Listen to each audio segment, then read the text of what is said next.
237페이지 56번부터 제 62강 수업을 다시 시작하겠습니다.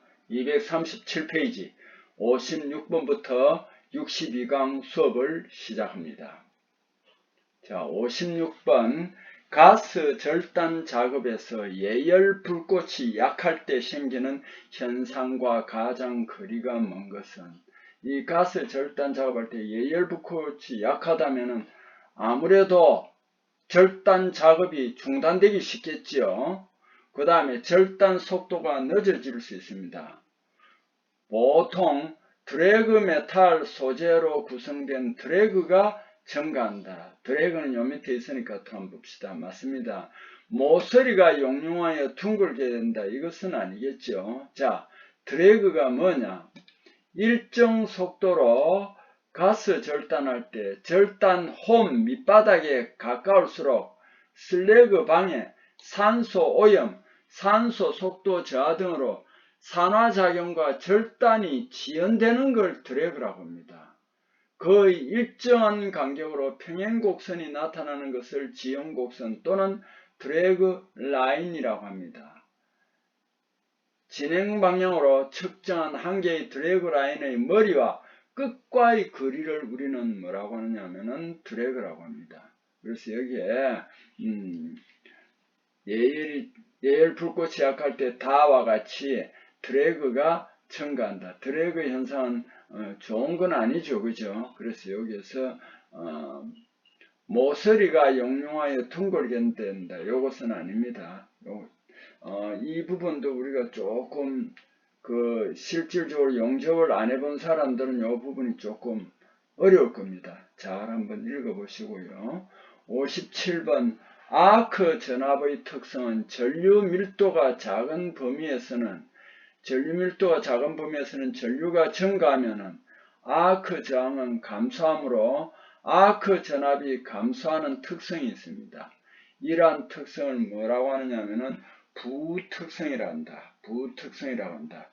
이 부분은 이제 다음에 또 한번 상세히 설명할 기회가 있으면은 한번 설명을 하겠습니다. 어쨌든 아크 전압의 특성, 아크 전기 불꽃할 때 아크가 나타나는 전압의 특성은 전류 밀도가 작은 범위에서는 전류가 증가하면은 아크 저항이 감소합니다. 아크 전압이 감소하는 특성이 있습니다. 이러한 특성을 부특성, 네거티브 캐릭터리스틱스라고 합니다. 부특성이라고 한다 하는 것을 좀 알아두십시오. 자, 58번 여기에는 허용 사용률하고 사용률 계산하는 겁니다. 여기는 이제 몇 번 했죠. 허용 사용률은 뭡니까? 실제 사용 전압이 여기 얼마죠? 150A 있잖아요. 그죠? 전류 150A 제곱. 그 다음에 전격 전류는 얼마입니까? 200A죠. 200의 제곱 곱하기 그 다음에 전격 사용률이 35%죠. 그래서 여기 이제 35%를 곱하면은 허용 사용률은 약 62%가 된다. 이거는 이제 우리가 계산식을 몇 번 접해 봤기 때문에 바로 계산이 될 겁니다. 사용률은 그러면 뭐냐? 아크 발생 시간 플러스 휴식 시간 분의 아크 발생 시간입니다. 이게 사실은 아크 발생 시간하고 요게 실제로 해보면은 거의 자주 이제 사용률이 그렇게 높은 건 아닙니다. 왜냐하면은 아크 발생하고 나서는 또 휴식 시간이 그만큼 있어야 되고 하니까 아크 발생 시간이 그만큼 짧습니다. 그리고 용접할 때는 이 전기 용접할 때는 아크 발생하고 전기 용접하면은 상당히 눈에나 이 피로도가 많아요. 그래서 이걸 오래 못합니다. 그 다음에 이 이제 용접기 자체도 그렇고 그래서 자주 휴식 시간이 깁니다. 요거 이제 어디에 아마 문제가 하나 나와 있을 겁니다. 자, 여기에서는 어쨌든 사용률은 아크 발생 시간 플러스 휴식 시간 분의 아크 발생 시간이다 하는 거 알아두시고 59번 자동차 내연기관 피스톤에 쓰이는 알루미늄 합금을 세 종류에 속하지 않는 것은 이건 참 많이 했습니다.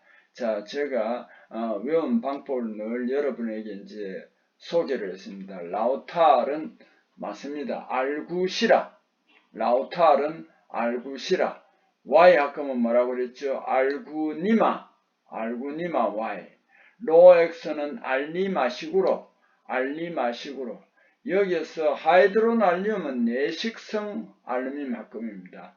알루미늄 합금은 맞는데 이 자동차 내연기관 피스톤에 쓰이는 합금이 아니고 내식성 알루미늄 합금입니다. 알마하 내식 이렇게 저는 외웠습니다. 그래서 이제까지 안 까먹고 있어요.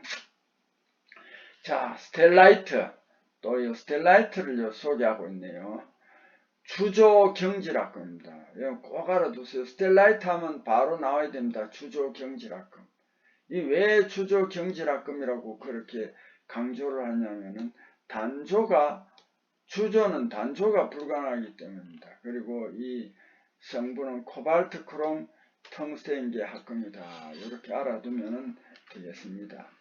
자, 금속 침투법 중에서 규소를 침투하여 표면 경화하는 방법을 규소 침투 표면 경화법을 실리코나이징이라 하고, 금속 침투법에서 금속 원소 침투시켜 표면 경화할 때 알루미늄을 침투시키는 것을 우리는 뭐라고 하냐면 칼로라이징이라고, 그 다음에 아연을 침투시키는 것을 쉐라다이징이라고, 크롬 침투시키는 것을 크로마이징이라고, 붕소 침투시키는 것을 보로나이징이라고 합니다. 자, 내식성 아주 우수한 알루미늄 마그네슘 합금은 하이드로날륨이다 라고 소개를 했죠. 그래서 저는 이걸 알마하 내식 그렇게 통째로 외웠습니다. 알루미늄 마그네슘 합금이 하이드로날륨인데 내식성이 우수하다 이렇게 외우고 있습니다. 순철 자기변태 A2입니다. 1268도씨. 시멘타이트의 자기변태는 A0입니다. 210도씨. 혹시 지금 여기 Fe3C인데 제가 시멘타이트라고 해서 이해를 못한 분은 없겠죠. Fe3C가 시멘타이트고 또 Fe3C는 금속관 화물이다 하는 건 이제 여러분이 잘 알고 계시려 믿습니다. 60번 PT 규격 KSB 0816에 의한 잉여 침투액 제거 명칭조합이 틀린 것은 용재 제거 침투 탐상은 C입니다.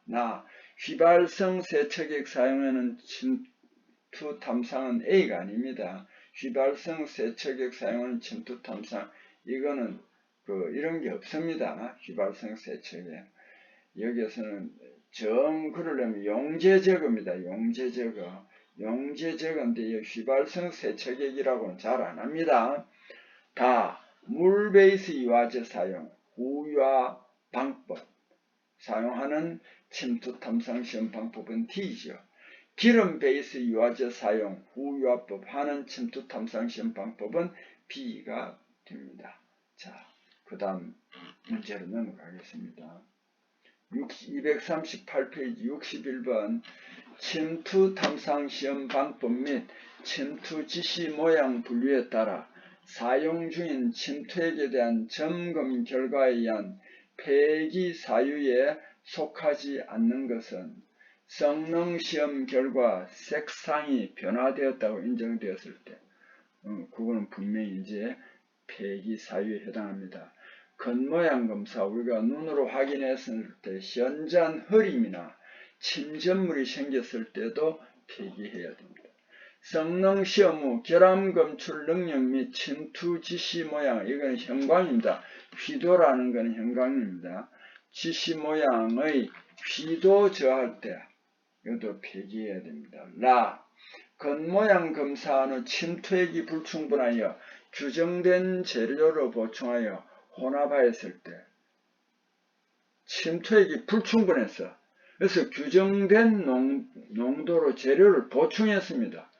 이는 이제 폐기하지 않고 보충할 수도 있습니다. 그럼 이건 폐기하면 안 됩니다. 자, 침투 비파괴 검사에서 아변 압출 단조품 랩 겹침, 균열의 결함을 감상할 때 침투 시간은 10분이죠. 그죠? 여기서 제일 중요한 키포인트가 아변 압출 단조다. 그죠? 자, 침투 탐상 시험에서 A형 표준 시험표는 알루미늄 재료 A2024P이다. PT용 자외선 조사 장치의 자외선 강도는 그 자외선 표면에서 시험체와 검사하고자 하는 시험체와 자외선 등까지 38cm 떨어졌습니다. 그래서 800 마이크로와트 per 제곱센티미터 이상의 강도를 가져야 하는데 단 38cm 떨어진 위치에서 적용합니다. 62번 침투 탐상 시험의 접촉각에 영향을 미치는 인자와 가장 거리가 먼 것은 청결도라든지 표면 거칠기라든지 검사면의 재질에 따라서 이거 접촉각에 영향을 미치는데 침투제의 질량하고는 관계가 없습니다. 자, 63번 형광 침투 탐상 시험에서 사용되는 자외선 등 또는 자외선 조사 장치라고 그러죠. 또는 블랙라이트라고 합니다. 이 자외선 등의 자외선 ultraviolet rays라고 합니다. ultraviolet rays. 그래서 UR로 자외선은 UV입니다. UV. ultraviolet UV입니다. 파장 중 중심이 되는 파장의 크기는 365 나노미터. 옹스트롱을 하면 뭐라고 그랬죠? 3650 옹스트롱. 나노미터로 하면 365 나노미터. 그 다음에 옹스트롱 하면 3650 옹스트롱이 되겠습니다. 자외선 등 블랙라이트의 중심 파장은 여기 있죠? 365 나노미터, 3650 옹스트롱입니다. 항력이 뭐냐면은 여기 이제 드래그인데 이제 운동 방향의 반대 방향으로 작용하고 있는 저항력을 여기서는 항력이라고 합니다. 또는 움직이는 물체의 동작 방향과 반대 방향으로 작용하는 힘이 항력인데 여기는 또 드래그라고 여기서 새로 정의가 되어 있습니다. 시입용접. 시입용접은 여기서도 몇 번 했으면 제일 중요해요. 스팟 용접은 돌아가면서 점식으로 탁탁탁탁 점용접을 합니다. 그럼 그 사이에 기밀이나 수밀이 있을 수 있습니다. 그래서 시입용접은 아예 돌아가면서 그 사이 틈이 없이 총총하게 이제 용접하기 때문에 이제 공기가 새지 않도록 하는 게 기밀이고 물이 새지로 않도록 하는 수밀이고 기름이 새지 않도록 하는 것을 유밀이라고 합니다. 그래서 시험 칠 때 기밀, 수밀, 유밀, 기밀, 수밀, 유밀성을 요구한다면 무조건 시입용접입니다. 이 저항용접 일종으로요, 이 원판 모양으로 되어 있습니다. 저항용접 일종으로 원판 모양으로 된 전극 사이에 우리가 용접하고자 하는 비용접물을 끼우고 전극에 압력을 준 상태에서 전극을 1kg 회전시키면서 연속적으로 틈이 없이 점용접 반복해 나가는 방법입니다. 그래서 점용접과 같은데 단 점용접보다 용접 전류가 1.5 내지 2.0배 높고 전극 가압력은 1.2 내지 1.6배 정도입니다. 그러다 보니까 그 사이 틈색 없이 빽빽하게 채워집니다. 기밀, 수밀, 유밀성을 요구하는 이염용접에 적용되는 것이 시입용접이다 하는 것을 꼭 좀 알아두세요. 자, 시입용접 종류는 여기 나와 있네요. 시입용접 종류는 겹치기 시입용접, 메쉬 시입용접, 맞대기 시입용접, 와이어 시입용접 이런 네 가지가 있습니다. 이거 잘 보세요. 메쉬는 경사지게 돼 있죠. 어긋나게 돼 있을 때 용접하는 거고 맞대기 시입용접, 겹치기 시입용접, 와이어 시입용접 요 모양을 요걸 한번 아마 책에 혹시 없을 수도 있을 겁니다. 그럼 요런 거는 한 번씩 보세요. 시입용접에는 겹치기 시입용접이 있고 메쉬 시입용접이 있고 맞대기 시입용접이 있고 와이어 시입용접이 있구나 하는 것을 알아두세요. 자, 그 다음에 239페이지 64번부터 침투 탐상 시험법 및 침투 지시 모양 분류에 따른 전수검사에 의한 합격품은 어떤 색깔로 착색하는가? 젓갈색입니다. 그걸 P를 표시하고 샘플링 검사할 때는 황색을 하고 P에다 타원형을 이제 그린 겁니다. 자, 65. 비중 약 7.13, 용융점 약 420도씨이며 조밀 육방 격자. 이게 지금 계속 반복이 되죠. 청백색 금속으로 도금, 건전지, 다이캐스팅용으로 사용되는 것을 우리는 뭐라고 하냐면 아연이라고 합니다. 자, 그리고 우리가 조밀 육방 격자 금속 대표적으로 우리가 제가 몇 번 말씀을 드렸습니다. 이렇게 외우는 게 좋다고 그랬죠.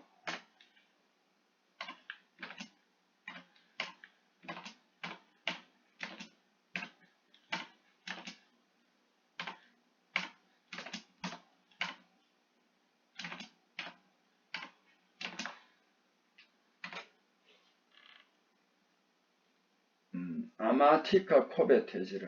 요걸 제가 저는 이런 식으로 해서 외웠습니다. 여러분도 참고를 해주세요. 아마티카 코베테지르. 조밀 육방 격자 중에서 아연이 여기 제일 앞에 나와 있죠. 여기 지금 아연을 이야기했고요.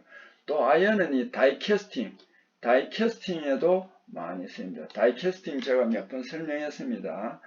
도금에도 많이 쓰입니다. 아연 도금 강판. 건전지에도 아연이 많이 쓰입니다. 그래서 제가 좀 여러분이 다 알고 있지만은 우리나라가 이제 철강 종합제철 회사는 포스코와 현대제철 있잖아요. 그죠? 뭐 세계적인 회사고 그 다음에 철강이다. 그죠? 비철금속 중에서는 저 울산에 가면은 LS M&M 동재련소가 있습니다. 그게 세계적인 회사예요. 그 다음에 울산에 가면 또 아연 재련소가 있습니다. 고려아연, 이 세계적인 회사입니다. 특히 그 고려 아연은 이 아연만 생산하는 게 아니고 금이나 굴이나 이런 것도 생산합니다. 그리고 최근에는 이 고려 아연이 여러분 아마 혹시나 앞으로 그런 회사 모집이 많이 나면은 또 응시를 할 수 있을 거예요. 2차 전지 분야에 요 고려 아연은 여기 이제 울산에 있습니다. 그래서 거기에 보면은 동박, 2차 전지의 동박도 그 고려아연이 지금 한참 그 공장을 증설하고 있고요. 그 다음에 전구체, 2차 전지들은 전구체 공장도 한참 증설하고 있고, 그 다음에 또 여기에 들어간 필수 소재가 니켈입니다. 니켈도 지금 재련소를 작년에 착공했고요. LS M&M은 원래 이제 니켈 재련소를 착공한답니다. 그래서 이 회사들이 이제 우리나라 그래도 철강 회사 세계적이죠. 동재련소 세계적이죠. 아연 재련소 세계적입니다. 거기다가 우리나라 또 알루미늄 있잖아요. 알루미늄 요즘 우리나라에서 재련은 하지 않지만 압연하거나 알루미늄은요 캔 같은 거 있죠. 거의 다시 재활용하면 99% 정도 재활용이 된답니다. 그래서 요즘 알루미늄은 재련을 안 해도 이 캔으로도 또 재활용한답니다. 그래서 지금 물론 그거로 다 안 되기 때문에 외국에서 잉고트를 갖고 와서 이제 압연을 하고 이렇게 합니다. 그 대표적인 회사가 울산에 가면 울산 알루미늄 하는 회사가 있고 경상북도 풍기에 가면은요 영주에 가면은 노벨리스 코리아는 그 알루미늄 회사가 있습니다. 그래서 우리나라는 대체적으로 이런 철강 제조 회사뿐만 아니라 중요한 비철금속 회사들도 우리나라 세계적인 회사들이 다 자리 잡고 있다라는 걸 우리가 자부심을 가져도 좋습니다. 이렇게 금속 재료를 하면서 문득 생각이 나서 여러분에게 소개를 합니다. 언제 모집을 할지도 모르니까 여러분은 또 새로 경력직이나 신입사원이나 이렇게 갈 때는 그런 회사들도 한번 고려를 해보면 좋겠죠. 어쨌든 아연이 여기에서 이제 조밀 육방 격자에는 제일 앞으로 나왔습니다. 아마티카 코베테지를 참고를 해주세요. 66번 침투 탐상 시험 및 침투 지시 모양 분류에서 특별 규정 없는 한 시험장치, 그러니까 시험장치 중에서 침투, 유화, 세척, 현상, 건조, 암실, 자외선 조사장치 이런 시험장치를 사용하지 않아도 되는 탐상 방법의 경우는 염색 침투 탐상이고 용제 제거입니다. 그래서 요거는 VCS가 거기에 해당합니다. 용제 제거성 염색 침투 탐상 속건식 현상 부분 이런 장치가 필요 없습니다. 캔 3개, 침투 탐상의 캔 하나, 용제 제거 캔 하나, 속건식 현상제 캔 하나, 용기에 담겨 있습니다. 요 3개와 헝겊이나 킴타올즈만 있으면 되니까 이런 기호가 필요 없고 제일 간편하게 야외에서 다양한 곳에서도 검사할 수 있는 방법이 VCS다는 거 여러분 이제 잘 알고 계실 겁니다. 자, 67번 구리에 납 28 내지 42%, 그 다음에 2% 이하의 니켈 또는 은 0.8% 이하의 철, 1%의 주석함량 동합금으로 고속회전용 베어링 합금. 여기에 이제 고속회전용 베어링이라고 나왔습니다. 근데 앞에 보니까 구리에 이 주 성분이 뭡니까? 구리와 납이죠. 이러면서 고속회전용 베어링이라는 것은 뒤도 돌아볼 필요 없이 켈밋 합금, 켈밋 메탈입니다. 자, 68번 이제 금속 재료를 시험하는데요. 시험하는데 보통 만능 재료 시험기로는 시험할 때는 한번 하기 전에 그 단면적을 잽니다. 그걸 원래 단면적 또는 원 단면적이라고 합니다. 원래 단면적, 이걸 기술하는 사람들이 이거 원래 단면적이라고 잘 안 하더라고요. 원 단면적이라고 말합니다. 원 단면적. 원 단면적이라고 합니다. 시험 전에 원 단면적 재보니까 27제곱밀리미터입니다. 여기는 벌써 단면적을 바로 내줬습니다. 이 시험편을 이용하여 인장시험하였으며 파괴되기 직전의 최소 단면적이 22제곱밀리미터로 측정될 때의 단면 수축률은 이거는 뭐냐면 원래 단면적분의 원래 단면적 빼기 수축 단면적 곱하기 100 하면 됩니다. 여기에서는 단면적을 다 내줬으니까 계산하기 쉬운데 가령 예를 들어 단면적을 안 내주는 경우가 있어요. 무슨 말이냐면 원래 단면적을 재었더니만 지름이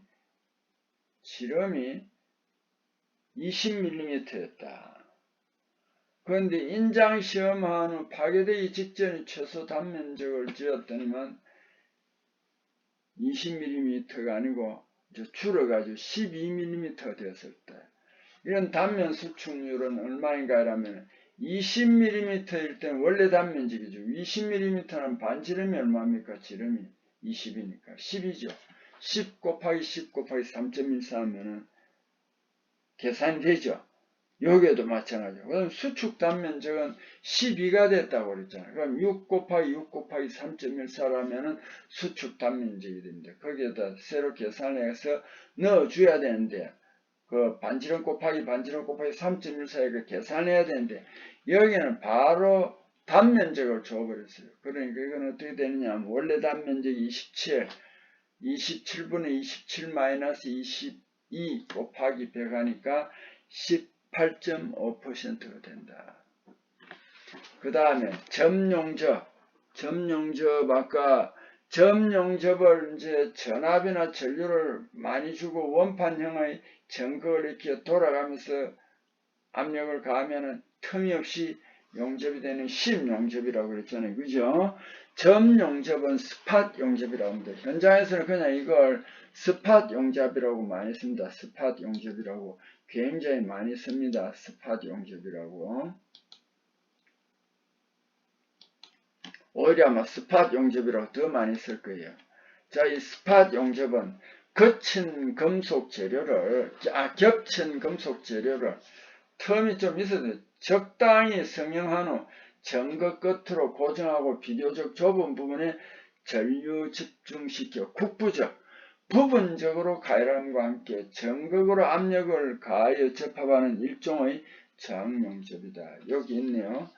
용접 변압기가 있고 교류 전원이 있고 가동 전극, 고정 전극. 이거는 아래 위로 왔다 갔다 하고 이거는 고정돼 있고 모재 용착부 있죠. 그래서 이렇게 이제 점식으로 탁탁 찍어서 용접을 하는 것을 정용접이란다. 점용접. 꼭 좀 알아두세요. 자, 그 다음에 또 넘어가겠습니다. 240페이지 69번. 이거 60% CO, 40% 아이언으로 구성된, 이건 벌써 육사광동입니다.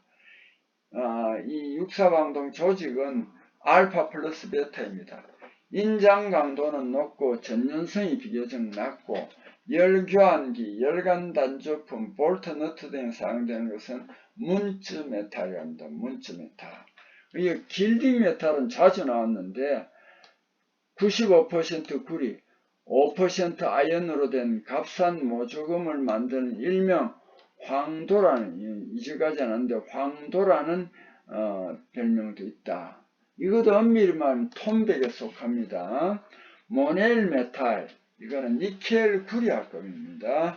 모넬 메탈은 니켈 구리합금입니다. 내식성이 크고 인장 강도가 영강에 비해 낮지 않아 봉, 선, 단조, 그 다음 단조물, 터빈, 블레이드, 밸브, 시트, 화학공업용 용기로 많이 사용합니다. 모넬 메탈은 앞에서 상세히 나온 부분이 있습니다. 그 부분을 꼭 참고해 주세요. 자, 모넬 메탈은 K 모넬, R 모넬, S 모넬이라는 또 모넬 메탈 또 개량한 모넬이 있었습니다. 콘스탄타는 뭐냐 하면 니켈 40 내지 50%와 구리와의 합금입니다. 전기저항이 크며 전기저항 값은 온도 변화의 영향을 받고 동, 철판 조합으로 기전력이 커서 열전대, 개척기 등에 사용합니다. 자, 비정질 재료방. 이 비정질 많이 했습니다. 비정질 재료는 비결정성 재료라고 했습니다.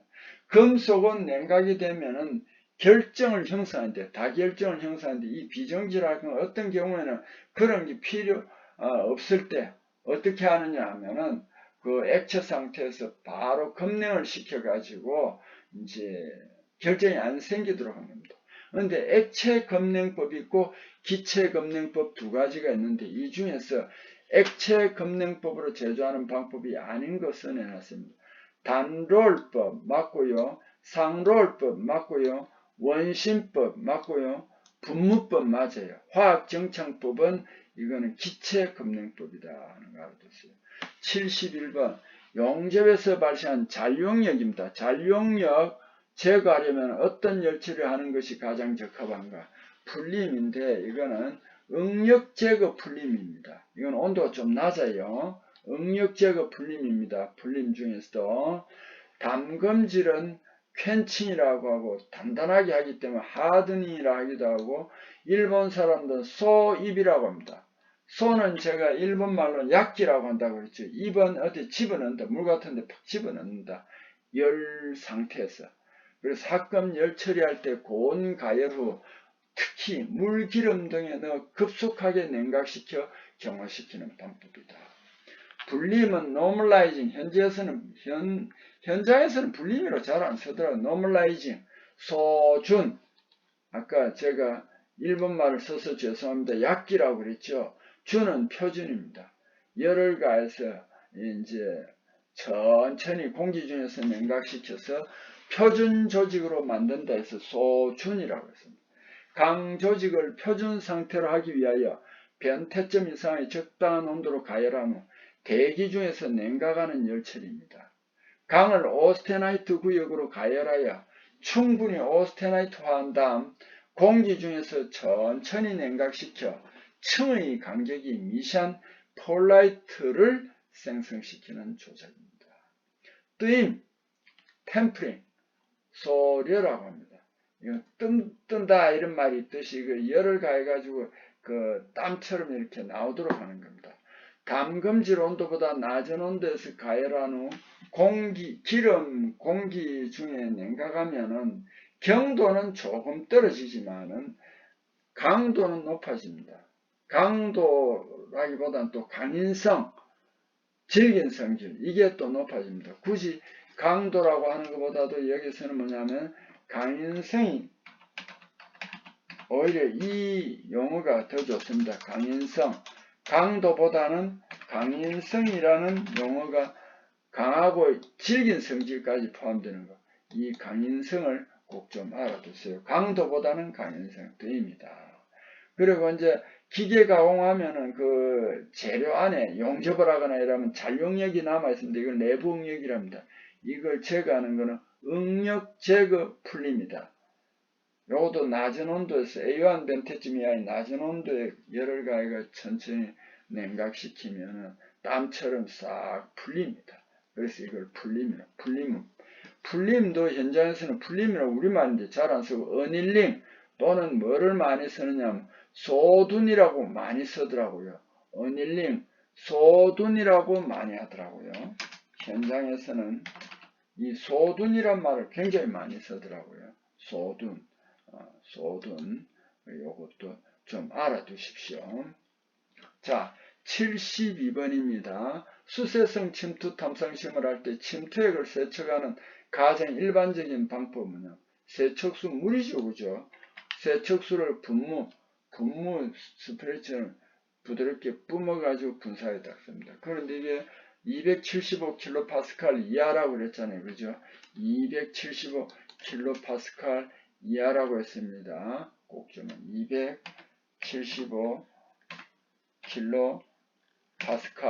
275kPa 이하.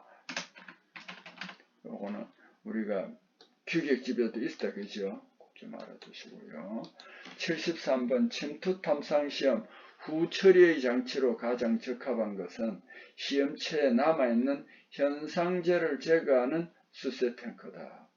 그러니까 시험체에 남아있는 현상제, 유아액이 아니고 후처리는 현상제를 제거하는 것입니다. 현상제를 제거하는 것이다 하는 것을 꼭 좀 알아주세요. 자, 이렇게 해서 이번 시간 강의도 73번에서 마치겠습니다.